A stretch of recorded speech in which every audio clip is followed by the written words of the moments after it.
तमाम देखने और सुनने वाले बहन और भाइयों को अस्सलाम वालेकुम। मैं उम्मीद करता हूँ कि सब खैरियत से होंगे। आज के अमल का अनुमान है खूबसूरत लड़की के रूप में शैतानी परी की हाज़िरी। इस अमल को करने का तरीक़ाकार नहायत ही आसान है। ना तो इस अमल में किसी किस्म का डर है और ना ही खौफ है। इस अमल में ना तो ज़्यादा लंबी पढ़ाई है और ना ही कोई चिला है। ना तो इस अमल में आपने कोई परहेज़ करना है, ना इस अमल में आसार है। बहुत ही आसान अमल है। इस अमल की जितनी तारीफ़ की जाए उतनी ही कम है। बरूना मुल्क में मेरे भाई मकीम है, उनके लिए ये तोहफ़ा है। हम बिस्तरी इसमें शर्त लाजमन है। जितनी देर आप इसके साथ हम बिस्तरी नहीं करोगे शैतानी परी के साथ, उतनी देर ये आप लोगों की तस्खीर में नहीं आएगी। इसकी शर्त को पूरा करने के बाद नंबर 1 आप इससे दौलत ले सकते हो, नंबर 2 आप इससे सेक्स का काम ले सकते हो, नंबर 3 आप इससे गाड़ी बंगला दुनिया की हर तरह की चीज़ आप इससे ले सकते हो। बिना डर खौफ के ये अमल है। जो कमज़ोर दिल वाले मेरे भाई हैं उनके लिए मेरी तरफ से ये तोहफ़ा है। इस अमल को करें और अपनी गुर्बत को ख़त्म करें। चैनल को सब्सक्राइब कर लें ताकि अमलियात की आने वाली हमारी नई वीडियो आपको मिलती रहे और आप लोगों के इल्म में इजाफा होता रहे। अमल को मुस्लिम गैर मुस्लिम दोनों कर सकते हैं। अमल जब भी करें हमसे इजाज़त लें ताकि हमारी पशीदा ताकतें आपको हिफाजत करें और आपको जल्द अमल में कामयाबी दे और आपका कोई नुकसान ना हो। अमल का जो टाइम है रात के 12 बजे का है। ठीक है, आपने पूरे 12 बजे इस अमल को करना है। ठीक है, अमल शुरू करने से पहले आपने सबसे पहले जो है ना बाज़ार से 3 किस्म के जो है ना 10 अदद फूल लेके आने हैं। एक आपने अतरे गुलाब लेके आना है। सारा सामान आपने अपने सामने रख लेना है। ठीक है, अमल के दौरान मुंह आपका मशरक़ की तरफ होना चाहिए, जिस तरफ से सूरज निकलता है।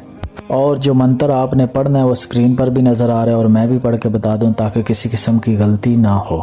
ए फूलों की रानी हाज़र शुद्ध, आपने एक फूल उठाना है। ठीक है, उसके ऊपर ये मंत्र को पढ़ना है और दम करके नीचे रख देना है। फिर आपने दूसरा फूल पकड़ना है। ठीक है, नीचे से उसके ऊपर पढ़ना है फूलों की रानी हाज़र शुद्ध। उसके ऊपर 15 मरतबा आपने फिर पढ़ना है और उसको साइड पे अलग कर देना है। ठीक है, इसी तरीक़ाकार के मुताबिक फिर तीसरा, चौथा, 5वां इसी तरह आपने सारे फूलों के ऊपर इसी चाल के साथ तरीक़ाकार के मुताबिक जिस तरह से मैंने पढ़ा है ऐसे ही आपने पढ़ के ठीक है रख देना है। एक चीज़ का आपने ख़ास ख्याल रखना है। ठीक है, लाजमन अगर आपने एहतियात कर लिया तो कामयाबी आपके कदम चूमेगी। के दौरान जो है ना रूम में अकेला होना ज़रूरी है। ठीक है, आपके अलावा रूम में दूसरा बंदा ना हो, ये बात याद रख लें, वरना आपको कामयाबी भी नहीं होगी और आपको रज्जत भी हो जाएगी। जब एंड का एक फूल रह जाएगा उसके ऊपर भी आपने इसी तरीक़ाकार के मुताबिक इस मंत्र को 15 मरतबा जब पढ़ के नीचे रखना है तो एक लड़की के रूप में खूबसूरत हसीनो जमील परी की फौरी तौर पर हाज़िरी होगी। ठीक है, उसने बहुत सारे फूल हाथों में पकड़े होंगे और बालों में भी लगाए होंगे, गजरे भी हाथ में उसने पहने हुए होंगे। आते ही आपको कहेगी ये तोशा आप मेरे लिए लाए हो, फूल आप मेरे लिए लेके आए हो। आपने कहना जी आपके लिए लाए। वो आपको कहेगी ये मुझे दे दो। आपने कहना पहले आप मुझसे कौल करार करें, अहद पमा करें और दोबारा हाज़िरी का तरीका बताएं।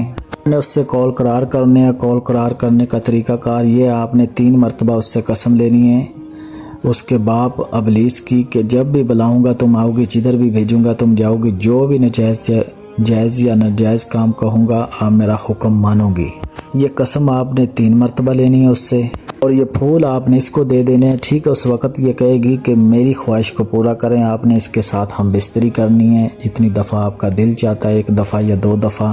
बिस्तरी के दौरान अगर आप में मर्दाना ताकत कम है तो उस वक़्त आपने इसको बोलना, उसी वक़्त आपकी पूरी कर दे। उसी वक़्त आपने इससे दोबारा हाज़िरी का तरीक़ाकार पूछना है कि मैं दोबारा आपको कैसे हाज़िर कर पाऊँगा। इसके तरीके के मुताबिक आपने इसकी दोबारा हाज़िरी करनी है। अदब पमा करने के बाद आपने इसको कहना तुम चली जाओ, जब भी मुझे कोई काम होगा मैं आपको बुला लूँगा। आपने इसको इजाज़त दे देनी है, रुखसत कर देना है। दुनिया का हर तरह का जायज़ नजायज़ काम करती है और आपका शौक़ भी पूरा होता रहेगा, जायज़ नजायज़ काम भी होते रहेंगे। जब भी इसकी हाज़िरी करनी हो एक लड़की के रूप में इसकी हाज़िरी होगी और आपकी ख्वाहिश को पूरा करेगी। इस अमल को करें और अपनी गुर्बत को दूर करें। जो बरूना मुल्क में मेरे भाई मकीम हैं जिनके पास टाइम नहीं या जगह नहीं है या डर खौफ की वजह से अमल नहीं कर सकते, इसकी हाज़िरी हमसे ट्रांसफ़र भी ले सकते हैं। मैं उम्मीद करता हूँ कि हर बात आप लोगों को बता दी। अगर फिर भी किसी बात की समझ ना लगी हो दिए नंबरात पे व्हाट्सएप पे मुझसे रब्ता कर लें, इंशाल्लाह बेहतर रहनुमाई कर दी जाएगी। मिलते हैं दोस्तों।